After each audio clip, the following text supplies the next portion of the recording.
Olá, graça e paz.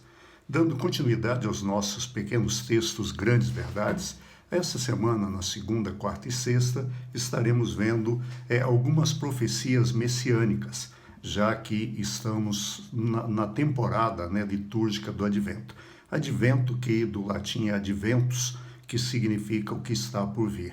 É uma época em que a igreja celebra o nascimento de Jesus e celebra a expectativa da volta de Jesus. Nós pegamos profecias do Velho Testamento que foram para o primeiro século, mas como se fossem para nós, e vemos aquelas que são escatológicas ou que tratam do futuro.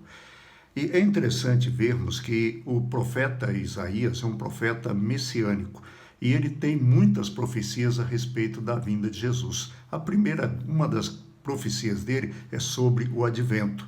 Em Isaías 40, 3-5, uma voz clama: no deserto prepare o caminho para o Senhor, façam no deserto um caminho reto para o nosso Deus. Todos os vales serão levantados, todos os montes e colinas serão aplainados. Os terrenos acidentados se tornarão planos, as escarpas serão niveladas. A glória do Senhor será revelada e juntos todos verão, pois é o Senhor quem fala. Isaías escreve em torno de 700 anos antes de Jesus, e ele começa aqui nessa profecia a mostrar sobre a vinda de Jesus. E não só isso, em Isaías 7,4 ele profetiza que Jesus nasceria de uma virgem. Ele diz o seguinte: por isso o Senhor mesmo dará a você um sinal. A virgem ficará grávida, dará à luz a um filho e o chamará Emanuel. Olha a precisão da profecia. Mais ou menos 700 anos antes, o profeta Isaías está dizendo que o Messias viria de uma virgem. E foi exatamente o que aconteceu. E mais, ele prevê que o ministério de Jesus terá grande enfoque na Galileia.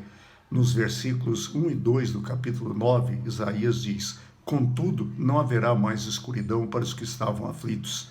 No passado, ele humilhou a terra de Zebulon e de Naftali, mas no futuro honrará a Galileia dos gentios, o caminho do mar junto ao Jordão.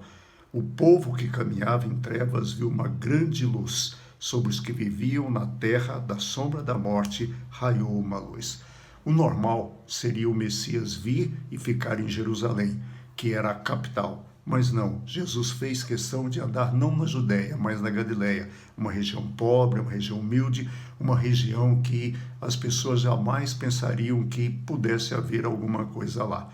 E é interessante você lembrar que Jesus nasceu em Belém. Belém fica na Judéia, mas ele viveu muito mais na Galileia, por isso ele era conhecido como Galileu. Ou seja, nasceu na Judéia por ser descendente de Davi, mas viveu na Galileia. Essa Galileia até então totalmente desprezada. E mais, Isaías ainda fala a respeito da divindade, sua divindade e a eternidade do trono de Jesus. No capítulo 9, versos 6 e 7, porque o menino nos nasceu, um filho nos foi dado, e o governo está sobre os seus ombros. Ele será chamado Maravilhoso Conselheiro, Deus Poderoso, Pai Eterno, Príncipe da Paz. Ele estenderá o seu domínio e haverá paz sem fim sobre o trono de Davi e sobre o seu reino, estabelecido e mantido com justiça e retidão, desde agora e para sempre. O zelo do Senhor dos Exércitos fará isso. Veja que Isaías diz que um menino nasceu e um filho nos foi dado, e o governo está sobre o seu ombro. Ele reinará. E ele diz mais: ele será chamado Maravilhoso Conselheiro. Jesus é e foi e sempre será o maravilhoso conselheiro, aquele que tem as palavras corretas na hora certa para nos ajudar e nos encaminhar. Ele é Deus poderoso. Ele é o Deus salvador, ele é o Deus humilde que morre na cruz para que nós pudéssemos ter vida. Ele é Pai eterno, ele é o verdadeiro Pai, Pai por todos sempre. Mas não só isso, ele é o príncipe da paz. Ele veio trazer paz, mesmo que a passagem dele aqui, para ele, foi uma passagem turbulenta, uma passagem de sofrimento. Mas aqueles que creem nele, aqueles que o recebem, a esses ele sempre dá a paz.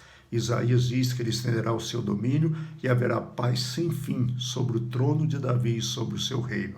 estabelecido e mantido com justiça e retidão desde agora e para sempre. Se tem algo que mantém um trono, é a justiça e a retidão.